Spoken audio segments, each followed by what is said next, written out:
I wish to thank Prime Minister and Minister of Public Enterprises of the Kingdom of Tonga for the statement just made. I now give the floor to the distinguished representative of Antigua and Barbuda to introduce an address by head of government. Thank you, Mr. Vice President, Excellencies, colleagues. It's my distinct honor to introduce the pre-recorded statement by the Right Honorable Dr. Gaston Alfonso Brown, Prime Minister of Antigua and Barbuda. Prime Minister Brown, please.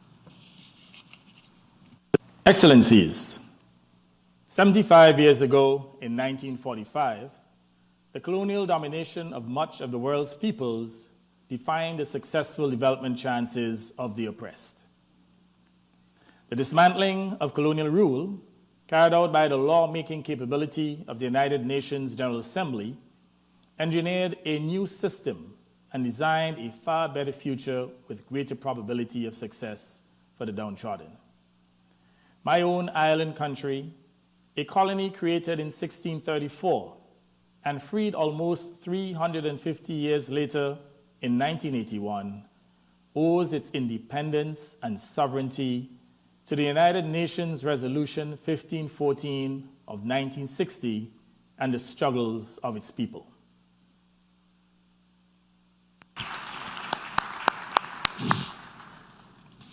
I wish to thank the Prime Minister and Minister for Finance and Corporate Governance of Antigua and Barbuda for the statement just made. I now give the floor to the distinguished representative of Vietnam to introduce an address by head of government. Mr. Vice President, I have the honor to introduce the pre-recorded statement of His Excellency Nguyen Xuân Phuc, Prime Minister of the Socialist Republic of Vietnam. Ladies and gentlemen, we're celebrating the 75th anniversary of the UN at an extraordinary time. Our pride for the growth of the UN is commingled with anxiousness as instability and pandemic are rampaging our planet. In the past 75 years, no world wars have come to pass. Peace, cooperation, and friendship have been thriving. Poverty and diseases have been on the retreat, and the life of humankind has been changing for the better.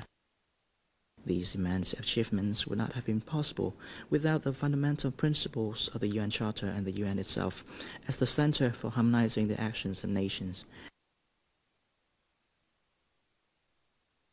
The world today is faced with unprecedented challenges.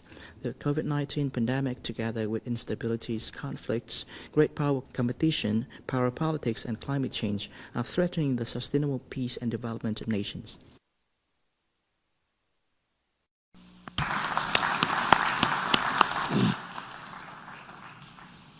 I wish to thank Prime Minister of the Socialist Republic of Vietnam for the statement just made.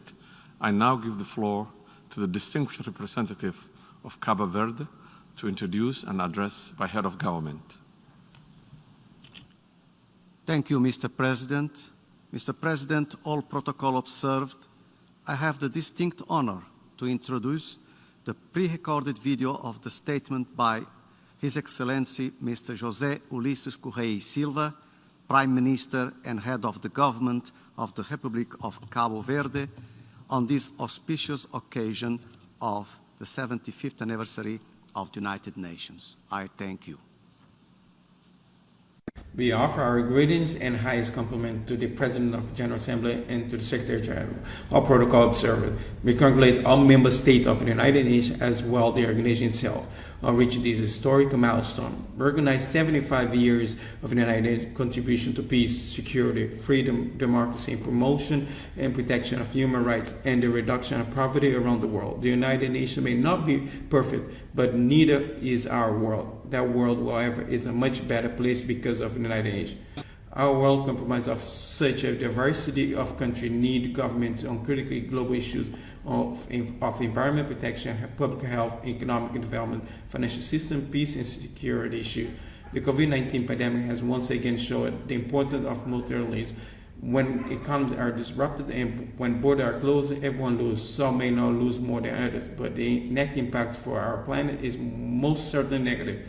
The devastating potential and reality of climate change knows no boundaries either.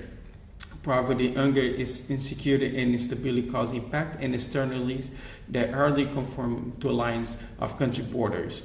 In this context, Cabo Verde welcomes the adopted declaration, which symbolizes the criticality of this moment. We affirm the commitment to multilateralism and offers a vision for the future and the role of the United Nations. The COVID-19 crisis we are all experiencing should not confine the ambition of sustainable development to Agenda 2030. However, it imposes a strong additional challenge of overcoming the pandemic without leaving any country behind and relaunching the world economy without linkage or share responsibility for the health of developed nations. Once again, this is the moment when the instrument of multilateral intergovernmental action in the context of truly global gain are essential to converge solution and good decision making. Cabo Verde is a member state that attach multilateralism the greatest irrelevance, not only as a principle, but also a network space for engagement. We fully participated and engaged in the concert of nations. Our commitment has been constant, consistent, and current, and so it will continue to be. Thank you.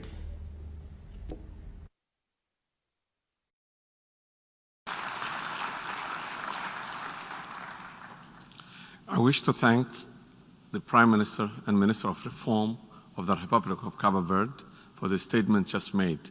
I now give the floor to the distinguished representative of Croatia to introduce an address by head of the government.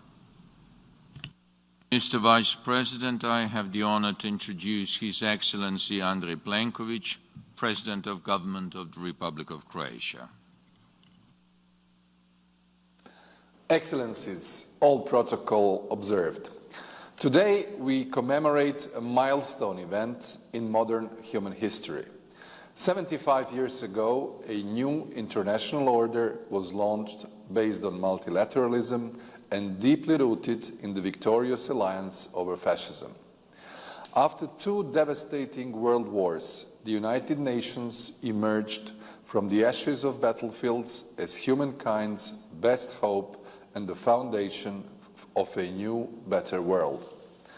The supreme ideal of the United Nations to achieve a just and lasting peace for the suffering humanity, as United States President Truman inspirationally stated at the San Francisco Conference in 1945. I wish to thank the Prime Minister of Malaysia for the statement just made, and now give the floor to the distinguished representative of Somalia to introduce an address by the head of government.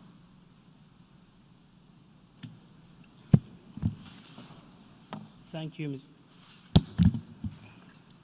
Mr. Vice President.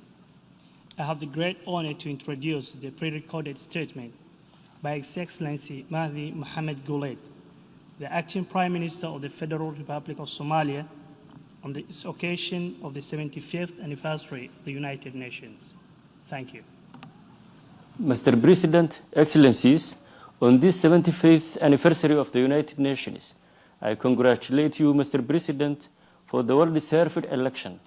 I also congratulate ourselves, the membership of the UN, for the tremendous achievements, progress, and the remarkable strides we have collectively made over the past 3/4 of a century. 75 years since the Charter of the UN was established, most nations of the world are enjoying freedom and progress. The UN has largely served as the independent organization developing and standing for international norms and law. The importance of the UN mission and the interdependence of the world has been brought home even more before the COVID-19 pandemic and the realities of the climate emergency that we are all living today. These two global challenges and many more, including the dehumanizing poverty, conflict, and instability that many countries, including Somalia, face, affirm that no country is an island, but that we are all interconnected. In Somalia, with the support of the international partners and the UN, we have made significant gains towards peace, security, and sustainable development. However, 3 decades of conflict and political instability need more solidarity and support. The climate change crisis affecting Somalia and everywhere, with frequent droughts, famine sometimes, floods, loss of livelihoods, and the displacement of millions, continue to demand joint action, partnership, and commitment to leaving no one behind. As we celebrate 75th birthday of the UN, it's a good time to renew our common aspirations and forge together the bright future we all want. A future without poverty, without conflict, and a future of sustainability. A future where development and human rights are promoted and supported for global peace and security. A future where radicalization and extremism, migrations are fought through strategic investment, green jobs, enhanced energy access, and sustainable development as a fundamental issue for our common civilizations. Somalia remains committed to inclusive multilateralism and sees the years ahead, despite the uncertainties, to hold much potential for all of humanity working together under the umbrella of the UN. We will work with all the members to achieve an organization that remains fit for purpose. It was established for an organization that reflects all our aspirations in the 21st century to promote and secure peace and prosperity for all. Let us all build a future of solidarity and trust and sustainability for humanity's success on this fragile common planet that we all share. I thank you all. Long live the United Nations. Thank you for your attention.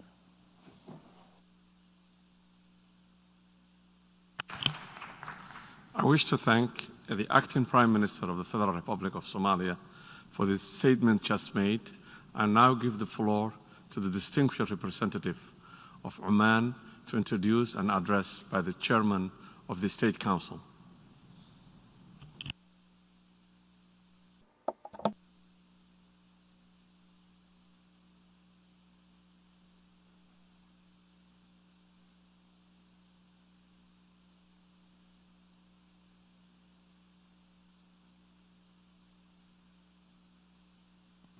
This is microphone. Can you hear me now? Okay. Assalamu. May the peace of God be upon you.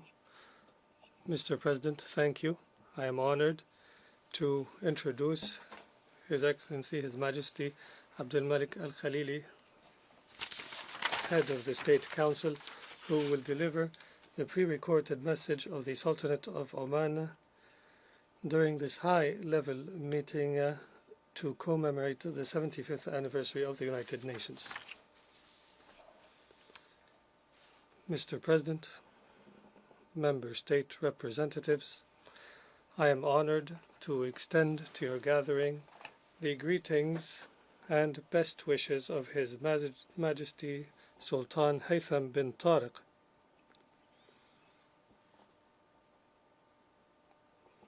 The Sultanate of Oman joins you in celebrating the 75th anniversary of the United Nations. We highly value our strategic partnership with the United Nations and reiterate our continued support for this partnership